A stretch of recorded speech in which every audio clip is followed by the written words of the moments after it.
ఉదయమున నీవు ఎవ్వరినీ కలుసుకొనక ముందు ప్రభువును కలుసుకో. నీవు ఎవ్వరినీ చూడకముందు ప్రభువును చూడు. నీవు ఎవ్వరితో మాట్లాడకముందు ప్రభువుతో మాట్లాడు. నీవు దేనిని వెదకకముందు ఆయన రాజ్యమును నీతిని వెదకు.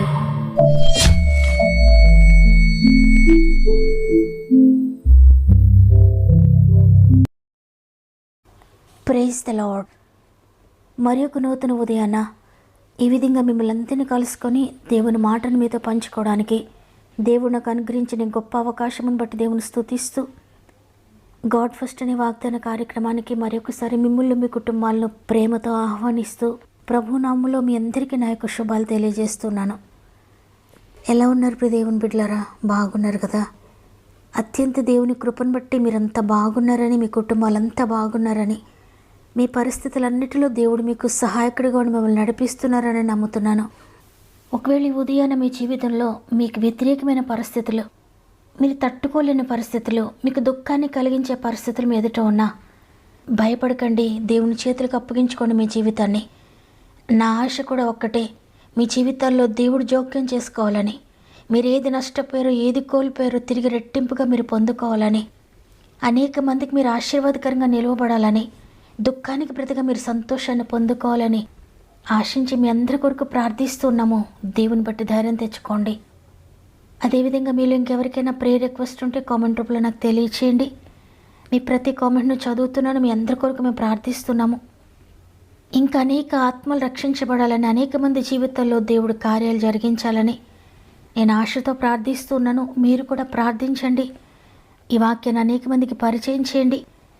దేవుని వాక్యాన్ని మోసుకుని పోతున్న మిమ్మల్ని అందరినీ దేవుడు తప్పక దీవిస్తాడు.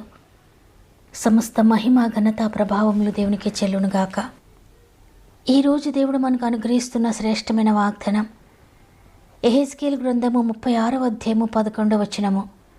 పూర్వమున్నట్లు మిమ్మును నివాస స్థలముగా చేసి మునుపటి కంటే అధికమైన మేలు మీకు కలుగజేసేదను.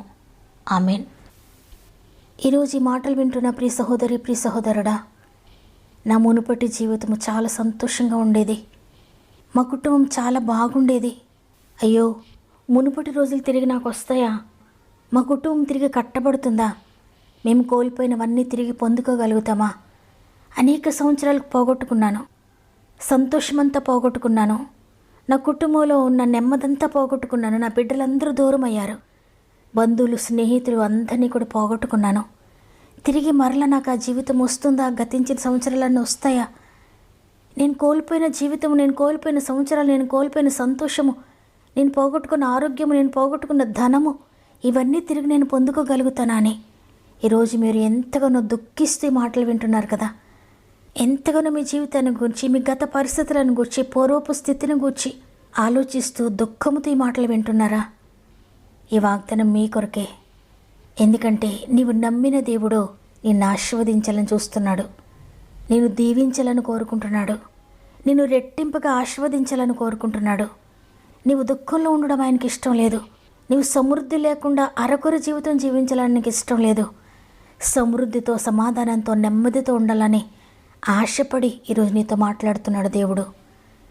పూర్వం ఉన్నట్లుగా, గతించిన సంవత్సరాల్లో ఉన్నట్లుగా మిమ్మల్ని మరలా నివాస స్థలముగా చేసి మునిపటి కంటే అధికమైన మేలుని కలుగు చేస్తానని దేవుడు వాగ్దానం చేస్తున్నారు. మీరు ఏదైతే కలిగి ఉన్నారో అది కొంచెమైనా దాన్ని రెట్టింపుగా ఆశీర్వదిస్తాడు దేవుడు. మీరు కలిగిన కొద్ది ఆరోగ్యాన్ని రెట్టింపుగా దయచేయబోతున్నాడు.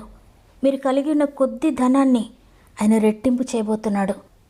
మీరు కలిగి ఉన్న కొద్ది సంతోషాన్ని, సమాధానాన్ని, శాంతిని రెట్టింపు చేయబోతున్నాడు ఆయన. మీకు కొద్ది జ్ఞానమే ఉందేమో, అయితే రెండంతలుగా దేవుడికి దయచేయాలని ఇష్టపడుతున్నాడు.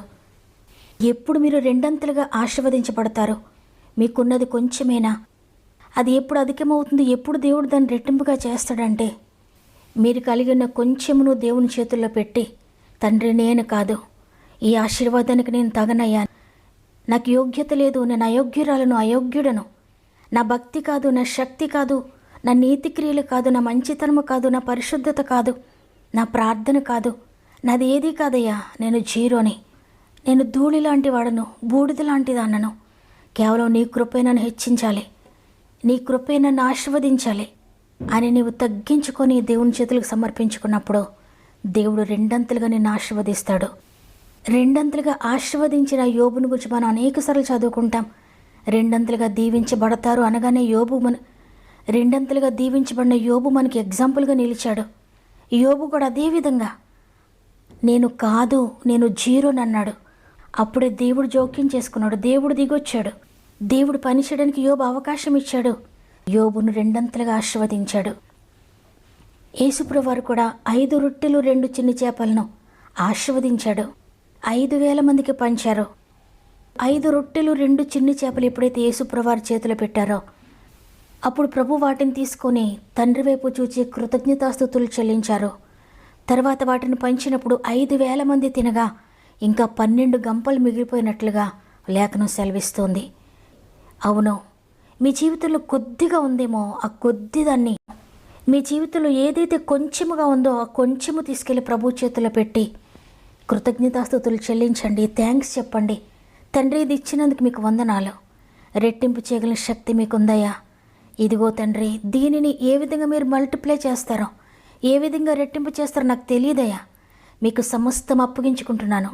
మీరు మాత్రమే నన్ను ఆశీర్వదించగలవాడు, మీరు మాత్రమే నన్ను ఆశీర్వదించగలరని ఎప్పుడైతే మీరు థ్యాంక్స్ చెబుతూ దేవునికి కృతజ్ఞత చెల్లిస్తూ స్తుతి చెల్లిస్తూ ఉన్నదాన్ని బట్టి నేనేమయ్యానో నీ కృపను బట్టేనయ్యా అని నీకున్న దానిలోనే స్తుతి చెల్లిస్తూ దేవునికి అప్పగించుకుంటావో రెట్టింపుగా ఆశీర్వాదాన్ని నువ్వు చూస్తావు. కొంచెమే ఉంది కదా అనుకుంటావు, కానీ రెట్టింపుగా ఆశీర్వదించబడుతుంది. కాబట్టి ఈరోజు ఈ మాటలు వింటున్న ప్రియ చెల్లి, ప్రియ తమ్ముడు, ప్రియ అక్క, అన్న, మీ జీవితంలో ఏది కోల్పోయారో మాకు తెలియదు. మీ జీవితంలో మీరు ఏదేది పోగొట్టుకున్నారో నాకు తెలియదు. ఎంత నష్టపోయారో ఇంతవరకు నాకు తెలియదు. ఏ మేలు కొరకు మీరు ఎదురు చూస్తున్నారో నాకు తెలియదు. ఏ విషయంలో మీరు ఆశీర్వదించబడాలని కోరుకుంటున్నారో నాకు తెలియదు. కానీ ప్రభువుకు సమస్తము తెలుసు. ఏ విషయాల్లో అభివృద్ధి చూడాలని మీరు కోరుకుంటున్నారో ప్రతిదాన్ని కూడా మీ చేతిలో ఉంచుకోకండి, దేవుని చేతిలో పెట్టండి. మీ చేతిలో ఉంటే అది నష్టపోతారు. మీ జ్ఞానంతో చేస్తే మీరు నష్టపోవచ్చు, కానీ దేవునికి అప్పగించండి. మీకు కొద్దిగానే ధనం ఉందా, మీ చేతిలో కొంచెమే ధనం ఉందా, తీరవలసిన అప్పులు చాలా ఉన్నాయేమో, అయితే అది దేవునికి అప్పగించి, తండ్రి ఇదిగో నాయనా నీ చేతిలో పెడుతున్నాను, ఇది ఏ విధంగా మల్టిప్లై చేస్తారో నాకు తెలియదయ్యా, మీరు సమస్తం ఎరిగిన దేవుడవో తండ్రి, దీన్ని రెట్టింపుగా ఆశీర్వదించి నా యొక్క జీవితంలో ఒక అద్భుత కార్యాన్ని, ఆర్థికంగా నేను ఏది నలిగిపోతున్నానో ప్రతి దాన్ని కూడా మీరు కొట్టివేసి సమృద్ధిలోనికి నడిపిస్తున్నారని నమ్ముతున్నానని. ఒకవేళ మీరు అప్పులు కడుతూ ఉన్నట్లయితే దాన్ని ప్రభు చేతిలో పెడుతున్నానని చెప్పి ప్రార్థించి యెషయా గ్రంథం 53వ అధ్యాయంలో ఆ ధనాన్ని పెట్టి యెషయా గ్రంథం 53వ అధ్యాయం అంతా చదివి, తండ్రి మీరు మోసారయ్యా నా ప్రతి సమస్యను, మీరు మోసారయ్యా నా భారాన్ని, నా ఆర్థిక భారాలన్నీ మీరు మోసారయ్యా, ఇదిగో తండ్రి మీ చేతులకు అప్పగిస్తున్న, మీరు అద్భుతం చేస్తున్నందుకు వందనాలని దేవుని చేతులకు అప్పగించి ప్రార్థించి దేవుని చేతులకు అప్పగించి కృతజ్ఞతాస్తుతులు చెల్లించండి. దేవుని యొక్క అద్భుతాన్ని మీరు త్వరలో చూడబోతున్నారు. కాబట్టి మీ పరిస్థితులన్నీ తక్కువగా ఉన్నా, ఏది లేని వారిగా నేను అయిపోయినాను అనుకుంటూ ఉన్నా, ఏది పోగొట్టుకున్న స్థితిలో ఉన్నా భయపడక మీరు ఏది కలిగి ఉన్నారో దాన్ని బట్టి స్తుతి చెల్లించండి. ఏదుందో దానినే ప్రభు చేతులకు అప్పగించి థ్యాంక్స్ చెప్పండి దేవునికి. నమ్మిన వారందరూ ఒక్క నిమిషం నాతో మోకరించినట్లయితే ప్రార్థన చేద్దాం. ప్రేమగల తండ్రి, నీకు వందనాలు. నీ కృపను బట్టి మరొక దినాన్ని మాకు అనుగ్రహించారు. ఈరోజు స్పష్టంగా మాతో మాట్లాడినందుకు వందనాలు. ఈరోజు వాగ్దానం చేశారు, మునుపటి కంటే అధికమైన మేలు మీకు చేస్తానని. తండ్రి, ఎంతమంది నమ్మరు ఈ వాగ్దానాన్ని, వారందరి జీవితాల్లో మీరు అద్భుతం చేస్తున్నందుకు, వారి యొక్క పరిస్థితులన్నింటినీ మీరు మార్చివేస్తున్నందుకు, వారి జీవితంలో పోగొట్టుకున్నవన్నీ మునుపటి కంటే రెట్టింపుగా మీరు దయచేస్తున్నందుకు వందనాలు చెల్లిస్తున్నానయ్యా. నైనా 5 రొట్టెలు 2 చిన్ని చేపలను ఎంతగా ఆశీర్వదించారో అట్టి విధమైన ఆశీర్వాదము ప్రతి ఒక్కరి జీవితంలో మేము చూడాలి. వారికి ఉన్న ప్రతిదీ కూడా నీ చేతుల్లో పెట్టి కృతజ్ఞత చెల్లించడానికి ప్రతి ఒక్కరికి సహాయం చేయండి అయ్యా. నీకు స్తుతి చెల్లించి అనేక అద్భుతాలు చూడడానికి సహాయం చేయండి నైనా. ఈ వాగ్దానాన్ని ప్రతి ఒక్కరి జీవితంలో మీరు నెరవేరుస్తున్నారు నమ్ముతున్నాను. మరి ముఖ్యంగా ఎంతమంది అయితే కామెంట్ రూపంలో వారి అవసరాలు తెలియజేస్తున్న వారందరినీ అప్పగించుకుంటున్నానయ్యా. వారందరి జీవితంలో ఉన్న ప్రతి సమస్య నుండి విడుదల ప్రకటిస్తున్నాను. వారు కోల్పోయిన ప్రతిదీ తిరిగి రెట్టింపుగా దయచేస్తున్నందుకు వందనాలు. పరిశుద్ధత కోల్పోయినారా దయచేయండి. వ్యసనాల్లో ఉన్నవని విడిపించండి, పాపంలో ఉన్నవని విడిపించండి, శాపకరమైన ప్రతి పరిస్థితి నుండి విడిపించండి అయ్యా. ఆర్థిక బంధకాల నుండి విడిపించండి నాయన. అప్పుల్లో నుండి విడిపిస్తున్నందుకు వందనాలు. అనారోగ్యంతో మంచం పోయిన వారిని ముట్టండి నేను లేవనెత్తండి.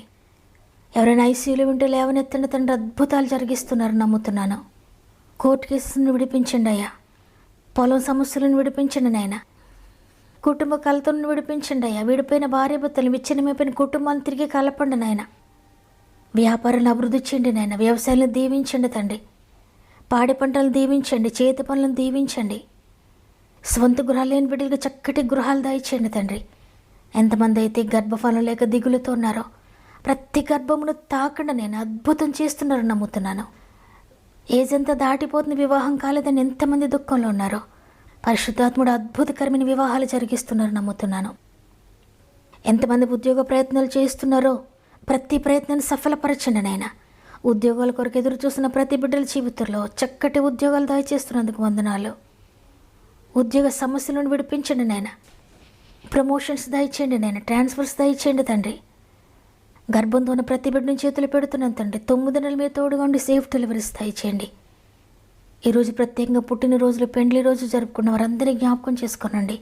సంవత్సరం అంతా చేపట్టుకుని నడిపించండి. ఇది నేను ప్రారంభిస్తూ ఉండే రోజంతా మా ఆత్మీయ కుటుంబం అంతటికీ తోడండి.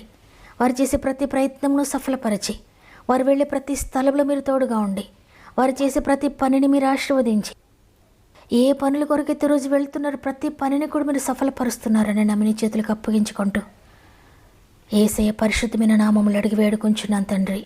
ఆమేన్. నా జీవితంలో అన్నీ కోల్పోయాను, సమస్తాన్ని పోగొట్టుకున్నాను, ఇక నాకు మిగిలింది ఏదీ లేదు, ఏజంతా కూడా దాటిపోయింది, నేను ఏం చేయగలనని కన్నీటితో నా ప్రియ చెల్లి, ప్రియ తమ్ముడు, ఈ వాగ్దానం మీ కొరకే. ఏదైతే నేను పోగొట్టుకున్నాను అనుకుంటున్నారో తిరిగి పూర్వపు స్థితిని దేవుడు దయచేయబోతున్నాడు. మునిపటి కంటే అధికమైన మేలు దేవుడికి దయచేయబోతున్నాడు. విశ్వసించండి, వాగ్దానం రిసీవ్ చేసుకోండి. దేవుడు నాతో మాట్లాడాడని వారందరూ కూడా ఆమేనని చెప్పండి. మీకు అనుకూలమైతే తప్పక లైక్ చేయండి, మీకు తెలిసిన వారందరికీ షేర్ చేయండి. దేవుడు మిమ్ములు మీ కుటుంబాలను అత్యధికంగా ఆశీర్వదించి దీవించునుగాక.